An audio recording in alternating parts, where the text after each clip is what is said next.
जो देश का एक सबसे बड़ा काला कानून है SC/ST एक्ट, ड्रैकोनियन एक्ट, जो बिना किसी सोचे समझे बनाया गया है। 6 दिन पहले सिटी मजिस्ट्रेट पद से इस्तीफा देने वाले अधिकारी अलंकार अग्निहोत्री स्वामी अभिमुक्तेश्वरानंद की शरण में पहुंच चुके हैं।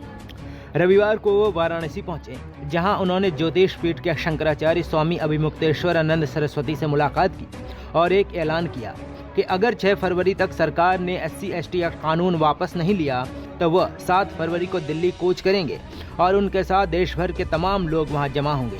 अलंकार अग्निहोत्री ने SC/ST एक्ट को देश का सबसे बड़ा काला कानून बताया और कहा कि इस कानून के तहत दर्ज होने वाले 95% मामले फर्जी होते हैं। अलंकार अग्निहोत्री ने कहा कि UGC के नए नियम लाकर भाजपा ने जन समर्थन खो दिया है। यदि आज चुनाव हो जाए तो इनको 0 सीटें आएंगी। उन्होंने आरोप लगाया कि UGC के नए नियम राज्य सरकार का अहित करने के उद्देश्य से लाए गए। उन्होंने कहा कि केंद्र और राज्य के झगड़े में राज्य का अहित करने की कोशिश की गई। जो देश का एक सबसे बड़ा काला कानून है SC/ST एक्ट, ड्रैकोनियन एक्ट, जो बिना किसी सोचे समझे बनाया गया है।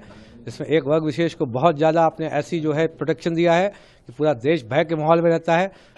इस कानून का उपयोग करके निराधार फर्जी शिकायतें की जाती हैं। 95% से ज़्यादा जो शिकायतें फर्जी हैं, पूरे देश की आत्मा इसमें कराती है। कितने माँ बेटे भाई बहन उनके साथ अत्याचार किया जाता है, पूरा घर तबाह होता है।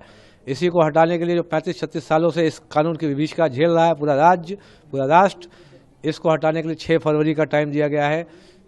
संसद विशेष सचिव लेके इसको 6 फरवरी तक हटा दे, अन्यथा 7 फरवरी को पूरा राष्ट्र, पूरे राज्य के विभिन्न संगठन, विभिन्न किसान यूनियन, विभिन्न ब्राह्मण सभाएं, विभिन्न सवर्ण समाज की परिषदें, विभिन्न OBC संगठन, देश के 85% लोग, उनकी आत्मा जो है दिल्ली कूच करेगी।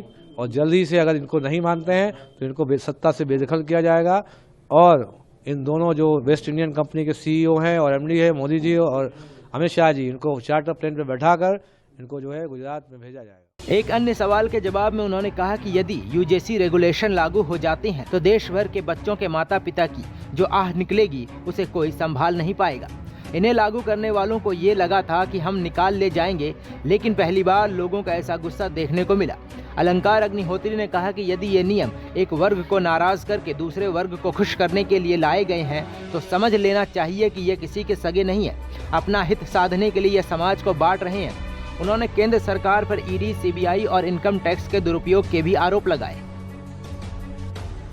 जनरल को OBC में लड़ाओ जिससे कि यहाँ पे आक्रोश उत्पन्न हो और करंट एस्टेब्लिशमेंट को नुकसान हो। उनको ये नहीं लगता है कि इसका लॉन्ग टर्म इफेक्ट क्या है, दूरगामी कितने इसका भयावह परिणाम होंगे। आपस में लोग एक दूसरे से लड़ेंगे, बेटे बेटियों का शोषण होगा विश्वविद्यालय में। इसके उपरांत जब शोषण होगा तो बेटा या बेटी या तो आत्महत्या के लिए मजबूर होंगे या अपने आप को शोषित कराते रहेंगे। आपका बेटा बेटी जब विश्वविद्यालय से जब निकलता तो जिंदा लाश होकर निकलता। ये इतने गंदे लोग हैं, ये पैसा कमाने के लिए आदमी को आदमी नहीं समझते हैं, इसे मशीन समझते हैं, एक नंबर समझते हैं कि मुझे 20 लाख 10 लाख करोड़ का 10%, 20%, 30% लूट के गुजरात शिफ्ट करना है। ये ऐसे लोग हैं, ये विदेशी लोग हैं, ये अपने देश के नहीं, अपने राज्य के नहीं। अब चलिए थोड़ा फ्लैशबैक में आपको बता दें कि बरेली के निलंबित सिटी मजिस्ट्रेट अलंकार अग्निहोत्री का मामला जनवरी 2026 में UGC के नए नियमों, जातिगत आरक्षण से जुड़े और शंकराचार्य अभिमुक्तेश्वरानंद के माघ मेला विवाद के समर्थन में इस्तीफे से शुरू हुआ। उन्होंने DM पर जातिगत टिप्पणियों करने, घर में बंधक बनाने और साजिश रचने के आरोप लगाए, जिसके बाद प्रशासन ने उन्हें अनुशासनहीनता के लिए निलंबित कर शामली कलेक्टर कार्यालय अटैच कर दिया। निलंबन के बाद उनके समर्थकों ने SDM कंपाउंड पर हंगामा किया, पुलिस से धक्का मुक्की हुई और इंस्पेक्टर को सड़क पर गिराया गया। अलंकार ने सुप्रीम कोर्ट जाने और राष्ट्रपति से न्याय की गुहार लगाई। वे कलेक्ट्रेट जाकर DM से मिलने की कोशिश करते रहे, लेकिन उन्हें रोका गया। हाल ही में सुप्रीम कोर्ट के SC/ST एक्ट फैसले का स्वागत करते हुए उन्होंने आंदोलन जारी रखा। ब्राह्मण समाज उनका समर्थन कर रहा है, जबकि प्रशासन ने सुरक्षा के नाम पर उन पर पाबंदी लगा रखी है। कौन है अलंकार अग्निहोत्री?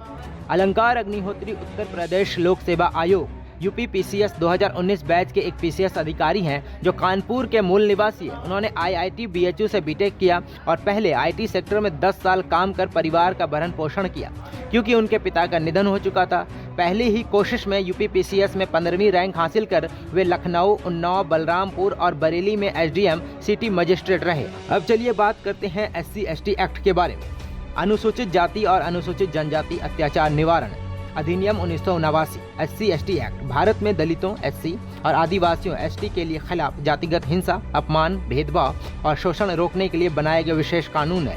ये 11 सितंबर 1989 को पारित हुआ और 30 जनवरी 1990 से लागू हुआ, जो सामान्य दंड संहिता IPC से अलग कड़ी सजाएं देता है, जैसे 6 माह से लेकर आजीवन कारावास तक। मुख्य प्रावधान: धारा 3 के तहत गैर SC/ST व्यक्ति द्वारा सार्वजनिक स्थान पर SC/ST सदस्य को जाति के नाम से गाली देना, अपमानित करना, धमकाना या हिंसा करना अत्याचार माना जाता है।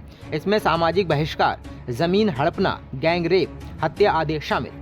2015 संशोधन से अग्रिम जमानत पर रोक लगी और विशेष अदालतें बनी। सुप्रीम कोर्ट का हालिया फैसला: 19 जनवरी 2026 को कोर्ट ने स्पष्ट किया कि केवल गाली या अपमानजनक भाषा अपराध नहीं, जाति आधारित इरादा साबित होना जरूरी है।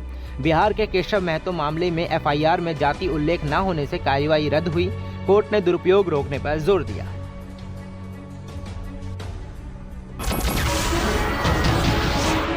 नमस्कार, मैं हूं मानक गुप्ता।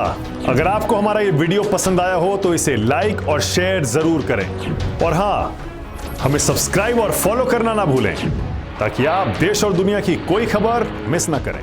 तो जुड़े रहिए हमारे साथ और देखते रहिए News 24।